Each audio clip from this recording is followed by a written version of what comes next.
Halo teman-teman. Menurut sebuah studi oleh Unit Analisis Asia Timur, Australia pada tahun 1995, orang Indonesia Tionghoa, yang sering disebut sebagai Cindos, adalah kekuatan dominan dalam perekonomian Indonesia. Meskipun mereka hanya menyumbang 2,5% dari total penduduk Indonesia, mereka menguasai lebih dari 70% perekonomian negara. Kedengarannya seperti mitos, tapi itu benar. Migrasi orang Tionghoa ke Indonesia dimulai sekitar abad ke-13. Pasalnya, karena peralihan dinasti di Tiongkok, menyebabkan para pendukung dinasti lama mengungsi. Alasan lainnya, karena ingin menjajaki lahan baru, mencari peluang bisnis. Seperti halnya penduduk asli, mereka berusaha berdagang untuk mencari nafkah dan bertahan hidup. Baru pada abad ke-17 Belanda mulai mendirikan koloni di Indonesia dan titik balik besar terjadi pada orang Tionghoa. Belanda membagi hierarki Indonesia menjadi 3 tingkatan. Dengan Belanda di atas, Cina di tengah, dan pribumi di bawah. Karena bakat bisnis dan pikiran mereka yang terorganisir, orang Cina disukai. Sementara penduduk asli ditugaskan untuk bertani, orang Cina diharuskan menjalankan bisnis. Meskipun tidak memiliki hak yang sama dengan Belanda, mereka tetap mempertahankan monopoli perdagangan di beberapa daerah, misalnya perdagangan garam. Seiring waktu, mereka secara bertahap menjadi kaya dan membuat penduduk asli lebih rendah.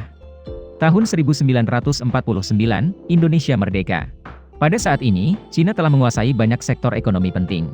Namun kesetiaan mereka dipertanyakan, ketika Republik Rakyat Tiongkok yang baru berdiri mengeluarkan pernyataan, orang Indonesia Tionghoa juga warga negara Tiongkok. Sejak itu, orang-orang asal Cina mulai menghadapi turbulensi. Pada tahun 1955, pemerintah memutuskan untuk mengeluarkan program Benteng. Program ini mengharuskan semua usaha impor memiliki 70% saham orang lokal. Pada tahun 1959, terus memberlakukan 10 peraturan presiden, melarang semua pengecer yang berasal dari Cina untuk berdagang di pedesaan. Namun, sebagai akibat dari perebutan kekuasaan dan kudeta pada tahun 1965, ekonomi Indonesia menurun dengan cepat. Jadi, sejak tahun 1968, ketika Soeharto menjadi presiden, dia sangat membutuhkan orang-orang keturunan Tionghoa untuk membantu pertumbuhan ekonomi negara.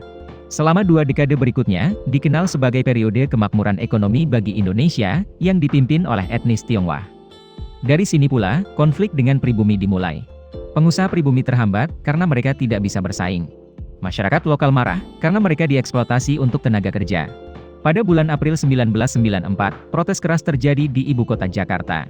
Para buruh turun ke jalan menuntut kenaikan gaji. Mereka membunuh seorang pengusaha Tionghoa dan menghancurkan sejumlah toko milik mereka. Sentimen anti-Indonesia, keturunan Tionghoa, sedang meningkat, mengkhawatirkan pemerintah, yang akan mengacaukan perekonomian negara. Jadi Presiden Soeharto bekerja sama dengan bisnis Cina, dengan mengambil uang dan mengirim militer untuk melindungi mereka.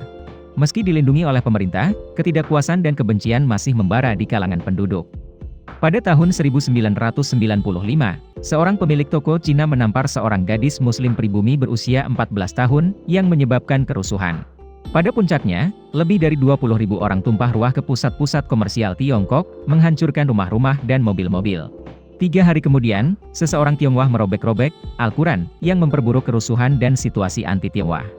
Pada tahun 1996, beberapa laporan domestik menunjukkan bahwa Cina menguasai 80% ekonomi. Hal itu membuat masyarakat Indonesia semakin marah. Pada tahun 1997, mantan Menteri Dalam Negeri Indonesia, meminta pemerintah untuk melarang orang Tionghoa berpartisipasi dalam kegiatan ekonomi tertentu untuk menghindari ketegangan rasial. Kerusuhan yang dikombinasikan dengan krisis keuangan Asia, 1997 hingga 1998, menyebabkan banyak bisnis Cina dan lokal bangkrut. Perekonomian Indonesia menurun dengan cepat dan mata uang domestik terdepresiasi secara serius. Dari tahun 1997 hingga 1999, puluhan ribu orang Cina, termasuk banyak pengusaha terkenal, harus meninggalkan Indonesia. Sejak Presiden Habibie berkuasa pada tahun 1998, ia telah melakukan reformasi dengan mengeluarkan 2 arahan baru. Yang pertama adalah mencabut larangan belajar bahasa Mandarin. Yang kedua adalah menghapuskan penggunaan istilah pribumi, orang pribumi, dan non-pribumi, mengacu pada orang Indonesia Tionghoa. Pada saat yang sama, ia juga mengeluarkan larangan terhadap segala bentuk diskriminasi rasial. Semua bertujuan untuk membangun kembali kepercayaan orang Tionghoa yang telah melarikan diri dari negara tersebut. Terutama para pengusaha. Orang-orang Tionghoa adalah kunci untuk memulihkan aset negara dan kegiatan ekonomi yang penting, kata seorang utusan khusus Indonesia. Jadi harus menemukan cara untuk memohon mereka kembali. Dokumen-dokumen sejarah tidak menyebutkan apakah para pengusaha Tionghoa itu kemudian kembali ke Indonesia. Namun sejak saat itu, orang Tionghoa Indonesia mulai terlibat dalam politik dan pemerintahan dan telah memberikan kontribusi yang signifikan terhadap pembangunan ekonomi Indonesia.